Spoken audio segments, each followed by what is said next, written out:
If you have any kind of acne or pustular skin condition, there are many things that you can do with your diet that will improve your condition. People think it's a matter of bacterial overgrowth, and although sometimes you can pick up some toxigenic strains of skin bacteria like MRSA, the majority of acne occurs in Western nations because of processed foods or medications altering your hormones. There are millions of people around the world who never get acne, not even as teenagers. And if you're one of those people who have never had acne, please comment below and let your friends know on this YouTube channel that this is not a rite of passage for every adult on earth. It's a Western disease from our Western triggers, primarily processed foods and fatty foods that change your gut microbiome and your hormones to cause oil gland inflammation. Now, if you have inadequate intakes of essential micronutrients and plant antioxidants that helps to reduce inflammation and support healing of your skin, that can cascade into more inflammation and scar tissue. Medications such as steroids, testosterone, and birth control pills are such hormones that can cause acne. So can brain-altering medications like lithium,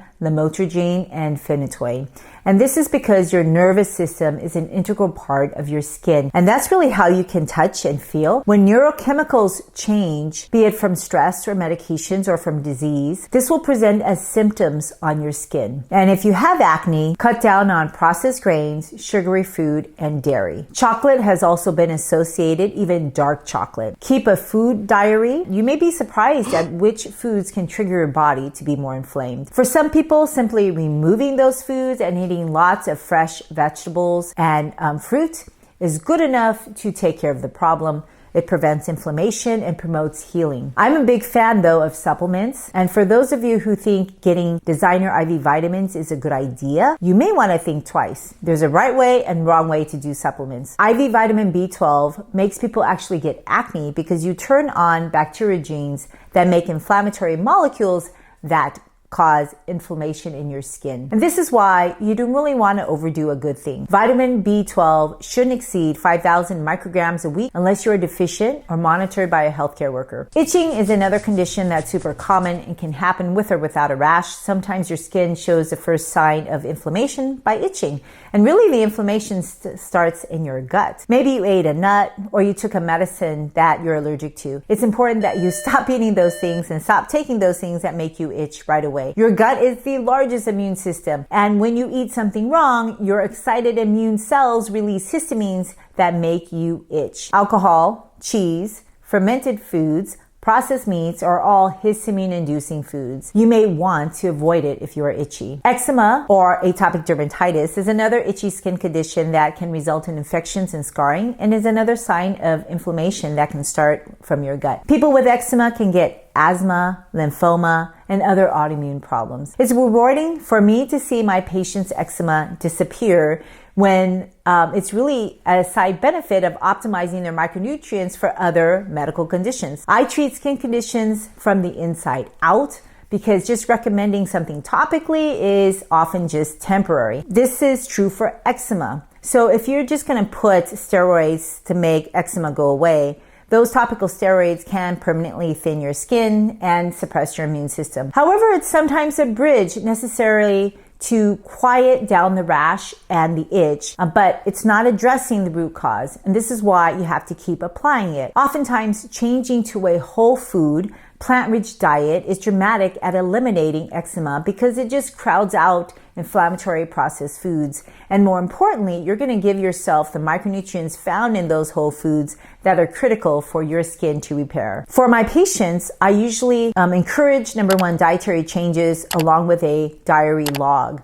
But I'm realistic, changing diets are super hard, and most people, they can't get enough micronutrients on a normal state, let alone when they need to recover from an ailment. And this is where I give supplements, but really these supplements are essential for them. Targeted micronutrients such as zinc, vitamin C, and vitamin D, and many other micronutrients, these tiny molecules are proven to reduce recovery time and reduce scarring. And it's funny how some people don't appreciate micronutrients because they've tried some random multivitamin that didn't work. Well, random multivitamins come in random doses, and every micronutrient has its own therapeutic window. When you sell a health product and you don't understand clinical medicine or nutritional inadequacies or nutritional deficiencies, you really won't know the minimum therapeutic dose or maximum therapeutic dose. But I have a very unique perspective of micronutrients because I see the whole gamut of clinical symptoms from mild inadequacies to severe deficiencies. And there are at least 44 essential micronutrients your body needs on a daily basis. If you're eating a restrictive diet or on a fasting diet or restricting your diet to processed foods or restricting your diet to animal products like a carnivore or keto diet, or even if you're vegan, you are most likely deficient in multiple areas unless you're making it up for those restrictions via a supplement or a specific food. And the more fibrous foods you eat, the less deficiency you'll have, but there's no diet that's perfect and all diets need some form of supplementation. 40 grams of fibrous whole plants daily is what I could recommend people target, not the stuff that you dissolve in water. We know 90% of Americans don't even hit half that goal. And remember, a supplement is only supplemental when you have enough to meet your body's needs. Otherwise, you're inadequate, and even worse, you may be deficient. Hives can occur when you get more inflamed. This is also known as urticaria, and you will see bumps that are faintly pink in all different sizes that are itchy and move around in your body. This is the most frequent complaint in the emergency department. So many things can cause hives, but let's focus on things that you eat in your gut. Foods, particularly shellfish, fish, cheese, eggs, chocolate, and nuts, are notorious for causing hives. Now, infections in the gut from parasites and viruses can also cause hives. And this is why it's important to always wash your hands, wash your produce, filter your drinking water, and thoroughly cook other items that could be contaminated. It also helps to avoid chemicals in your foods and medications whenever possible. Prescription medications, including antibiotics, and over-the-counter medications, including aspirin and NSAIDs, mess with your immune system and can give you hives. I see this all the time as a physician because I prescribe lots of medications, and as an infectious disease doctor, I wish I could predict who will tolerate them and who won't. But unfortunately, there's no great way for me to do that except trial and error. This is why the benefits have to outweigh the risks for me to prescribe a medication. Usually, I have to just stop the medications when the hives occur, and unfortunately, sometimes I have to give steroids and do other things if the reaction is very severe. Usually I start with antihistamines and maybe H2 blockers if it's a mild condition. Sometimes you may have to add steroids, and uncommonly, we have to add even more powerful agents. Now, if this is happening to you, make sure you see a medical doctor because there are things that we can do. You don't want to let this course naturally occur because you can get such severe allergic reactions that give you life-threatening processes like anaphylaxis, where you stop breathing,